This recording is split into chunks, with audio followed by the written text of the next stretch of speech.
left behind to die.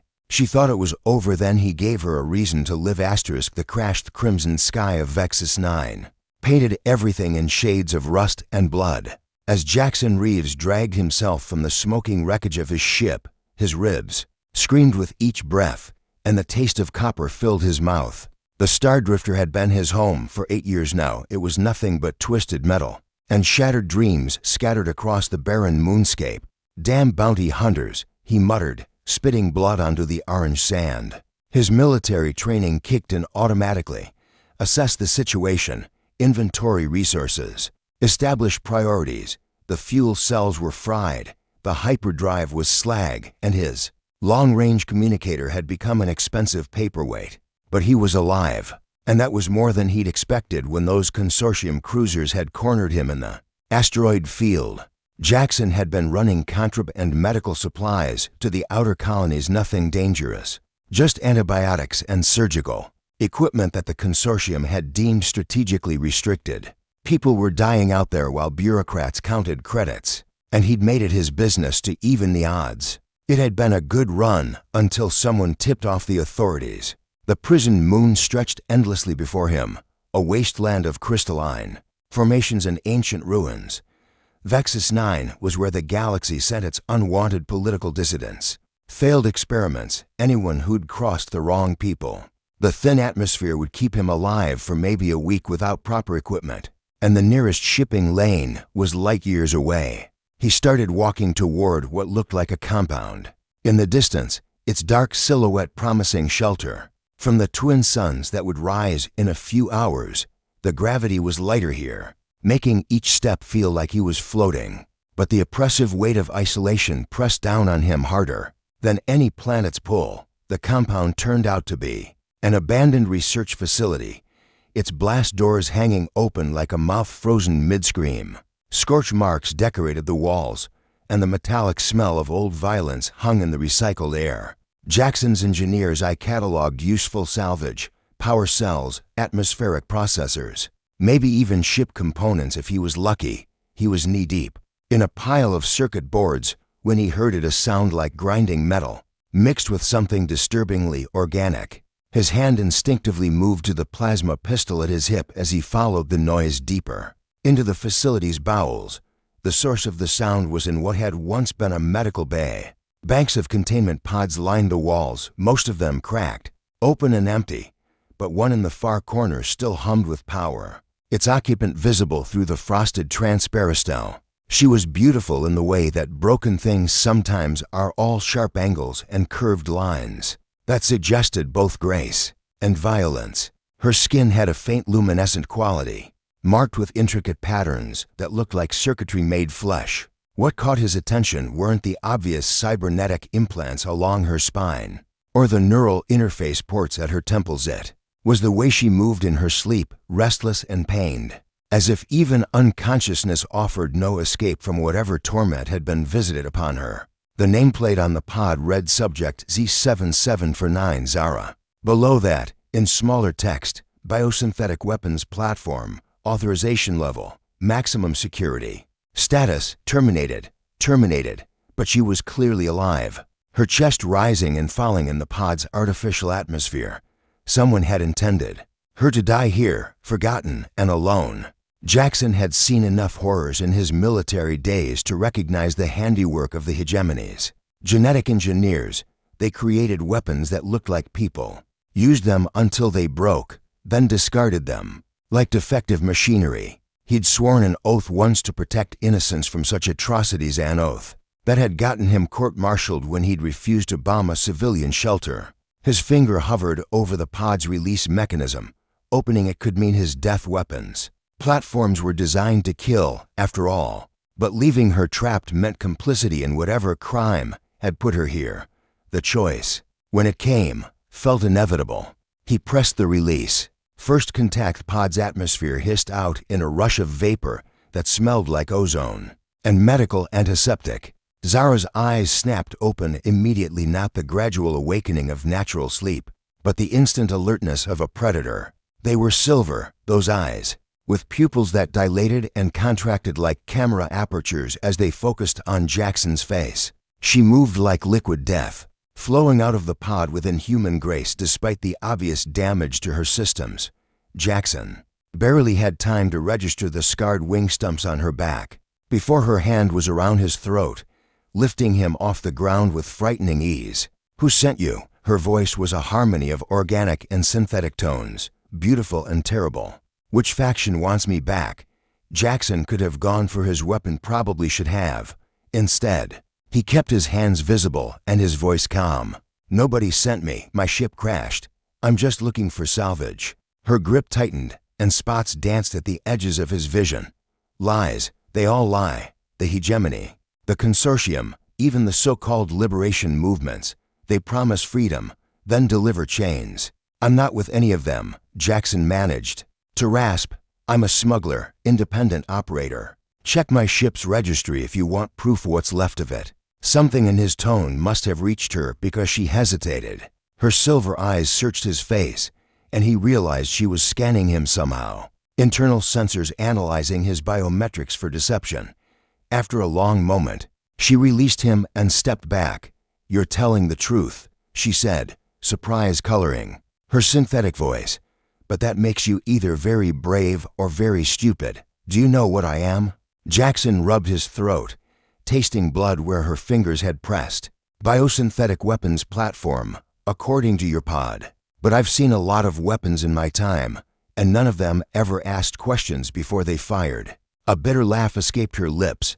"I asked too many questions. That's why they cut off my wings and left me here to rot." She turned away, and he saw the full extent of the damage. Her back was a map of surgical scars where her wings had been severed. The neural interfaces crudely sealed. Someone had butchered her with the casual efficiency of a mechanic removing unwanted parts. "How long have you been in there?" he asked. "My internal chronometer says 3 years. For months, 16 days." She spoke with the precision of a machine, but her shoulders sagged with very human exhaustion. "They said I was defective because I wouldn't massacre civilians, apparently. Having a conscience is a design flaw."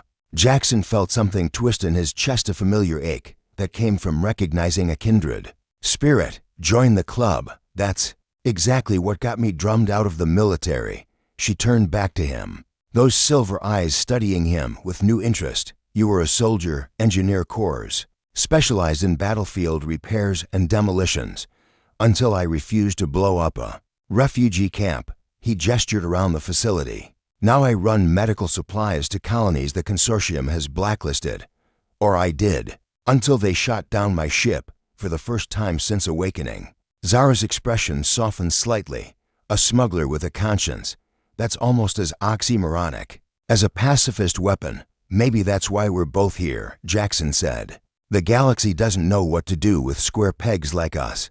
She was quiet for a long moment, internal processors no doubt analyzing the implications of their conversation. When she spoke again, her voice had lost some of its mechanical precision. "What do you want from me?" It was a fair question, and one he didn't have a good answer for. "Right now, I want to get off this rock before the atmosphere scrubbers fail, or the bounty hunters track me down.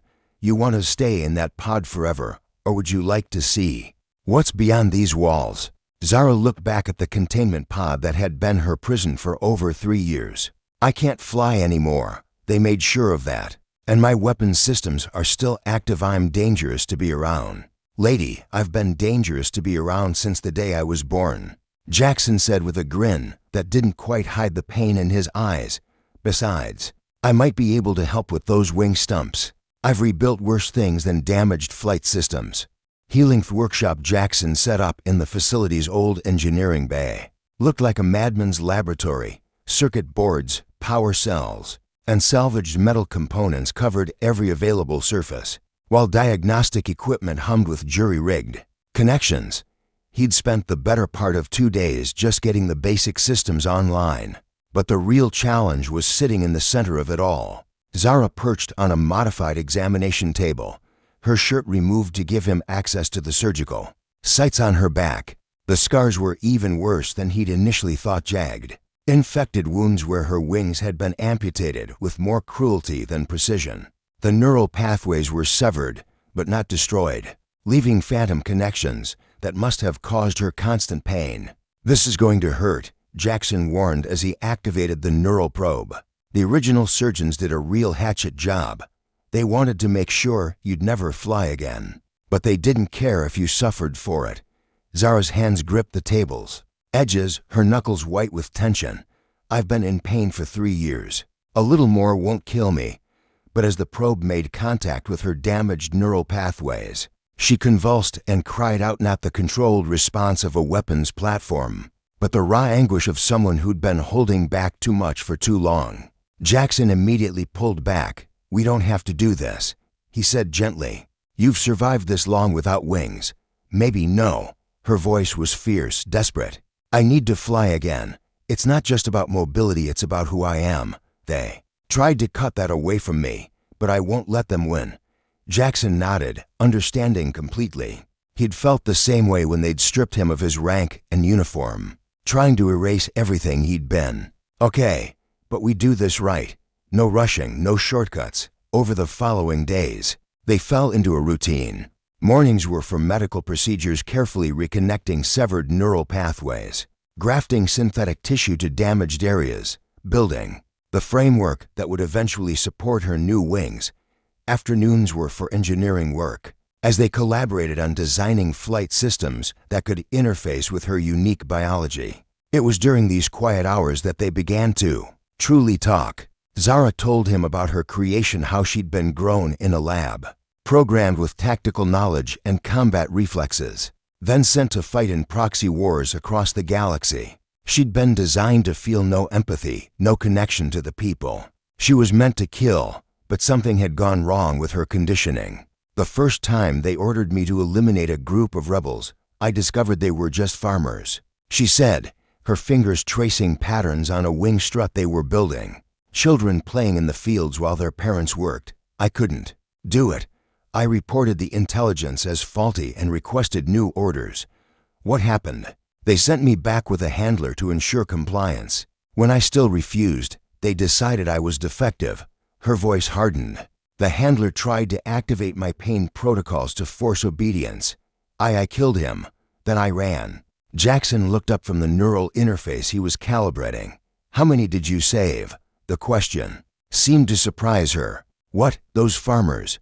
Their children? How many lives did you save by refusing to follow orders?" Zara was quiet for a long moment. 47 people lived in that settlement. 47 people who got to see another sunrise because you chose to be more than what they made you. Jackson's hands were steady as he worked, but his voice carried the weight of personal experience. "That's not defective, that's human. I'm not human. Neither am I, some days," he said with a sad smile. "Humanity isn't about what you're made of, it's about the choices you make when no one's watching." As the days passed, Zara began to change. The cold precision of her movements gave way to something more natural, more alive. She laughed at Jackson's terrible jokes, argued with him about engineering principles, and even started humming while she worked a haunting melody that seemed to come from some deep part of her programming. But the most dramatic change came when Jackson finally powered up the wing assembly for the first time. The synthetic wings were works of art, crystalline structures that caught and refracted light, supported by a framework that mimicked her original bone structure. They weren't identical to what she'd lost, but they were something new, something uniquely hers. When she stood and felt the wings respond to her neural commands, spreading wide and catching the recycled air, tears ran down her face, the first tears she'd shed since her awakening. "They're beautiful," she whispered. "You're beautiful," Jackson replied, and meant it completely. The choicest proximity alarms screamed through the facility like banshees, announcing the end of the world. Jackson bolted upright from his makeshift bed, instantly alert despite having gotten only 3 hours of sleep. Zara was already at the sensor ray. Her new wings folded tight against her back as she studied the incoming data. 3 ships, she reported, her voice slipping back into the clipped efficiency of her military programming. Constellation-class pursuit vessels with heavy modification packages. Bounty hunters. Definitely, but high-end ones. Someone's paying premium rates to find you. Jackson joined her at the console, his heart sinking as he recognized the energy signatures. Voss Syndicate. They're the best hunters in this sector and the most ruthless. They must have tracked the salvage beacon I accidentally triggered last week. The beacon had been embedded in a piece of hegemony tech he'd pulled from the wreckage, a quantum communicator that had automatically connected to the military grid. When he'd tried to power it up, he'd cut the connection immediately, but apparently not soon enough. What kind of salvage? Zara asked, though her expression suggested she already suspected the answer. Jackson pulled up the components' specifications on his datapad. Quantum encryption matrix, military grade, probably worth more than most planets. I was going to try to trade it for safe passage to the outer rim, but the syndicate wants it for themselves. Zara's wings twitched with agitation. They'll have full-spectrum scanners and military-grade weapons. This facility won't provide adequate protection. Through the viewport, they could see the 3 ships descending through Vexus 9's thin atmosphere, their engines painting the sky with pillars of fire. They were moving with the calculated precision of apex predators closing in on wounded prey. There's an old mining tunnel about 2 kilometers north, Jackson said, already gathering essential supplies, deep enough to block their scanners, with multiple exit points, if we can reach it before they establish a perimeter. No, Zara's voice was calm, final. You won't make it, not carrying the equipment you need to survive, not with your injured ribs slowing you down. They'll run you to ground within an hour. Jackson stopped packing and turned to face her. What are you suggesting? I'm suggesting you give me the quantum matrix and let me lead them away from here. My combat systems are fully operational now, and with my new wings, I can outmaneuver their pursuit craft. Once I'm clear of the system, I'll dump the device and disappear. The idea hit him like a physical blow. Absolutely not. You'd be flying into a trap. They'll have contingencies, backup plans. And even if you escape, you'll be running for the rest of your life. I've been running for 3 years already, Zara replied. At least this time it would be for a purpose. The purpose is keeping us both alive. She turned to face him fully, her silver eyes bright with determination and something else, something that made his chest tight with emotions he wasn't ready to name. Jackson, you gave me back my wings. More than that, you gave me back my choice. Let me choose to protect the person who showed me I'm more than a weapon. Before he could respond, the facility shook as the first hunter ship set down outside. Heavy boots echoed through the corridors, along with the whine of charging energy weapons. They were out of time. There's another option, Jackson said suddenly, his engineer's mind racing through possibilities. The facility's main power core is still functional, right? If we overload it, you're talking about creating an explosion that would level half the compound, Zara said. The thermal signature alone would blind their sensors for hours, long enough for both of us to reach the tunnels. But someone would have to stay behind to manually trigger the overload. The control systems are too damaged for remote activation. They stared at each other across the small space, both understanding the implication. Whoever stayed behind wouldn't make it out before the core went critical. I'll do it, Jackson said. I know these systems better than no. Zara stepped forward, placing her hands on his shoulders. You saved me from that pod, helped me remember what it means to be alive. I won't let you throw your life away for mine, and I won't let you sacrifice yourself for a broken-down smuggler who's been running from his mistakes for 8 years. Outside, the sounds of the hunters grew closer. Plasma cutters began working on the facility's outer doors, filling the air with the acrid smell of molten metal. Zara leaned forward, pressing her forehead against his. Then we do it together. We rig the overload on a timer, and we both run. Maybe we won't make it, but at least we'll face whatever comes next side by side. Jackson felt something break open in his chest, a wall he'd built around his heart after too many losses, too many betrayals. Together, he agreed. They had perhaps 10 minutes before the hunters breached the inner doors, working with the desperate efficiency of two people who'd found something worth fighting for. They began preparing for one last gambit, a reason to live. The power cores containment field flickered like a dying star, casting wild shadows across the reactor chamber as Jackson made the final connections to the overload sequence. His hands moved with practiced precision despite the tremor of adrenaline. each wire placement bringing them closer to either salvation or annihilation. 90 seconds until cascade failure, Zara reported from her position at the monitoring station. Her enhanced hearing picked up sounds from throughout the facility. The hunters were systematically clearing each section, their movements coordinated and professional. They've reached the medical bay. Won't be long now. Jackson sealed the last connection and activated the timer. That's it. We've got exactly 4 minutes to reach the tunnels before this whole place becomes a crater. They ran through corridors that had become a maze of shadows and strobing emergency lights. Zara's wings provided perfect balance as she navigated debris and twisted metal, while Jackson's knowledge of the facility's layout kept them ahead of their pursuers. Behind them, the reactor's containment field began to destabilize, filling the air with an ominous harmonic whine. They were 50 meters from the tunnel entrance when the plasma bolt caught Jackson in the shoulder, spinning him around and sending him crashing into a support beam. The impact drove the air from his lungs and sent lightning bolts of agony through his already damaged ribs. Target acquired. The hunter's voice echoed from behind them, followed by the heavy footsteps of his squad mates. Subjects are attempting to flee through the north tunnel. Zara was at Jackson's side instantly, her hands surprisingly gentle as she helped him to his feet. Blood seeped through his shirt, and his left arm hung useless at his side, but he was alive. Can you move? She asked urgently. Not fast enough, he admitted, leaning heavily against her. Take the matrix and go. There's still time for you to know. Her voice carried absolute finality. I told you we'd do this together or not at all.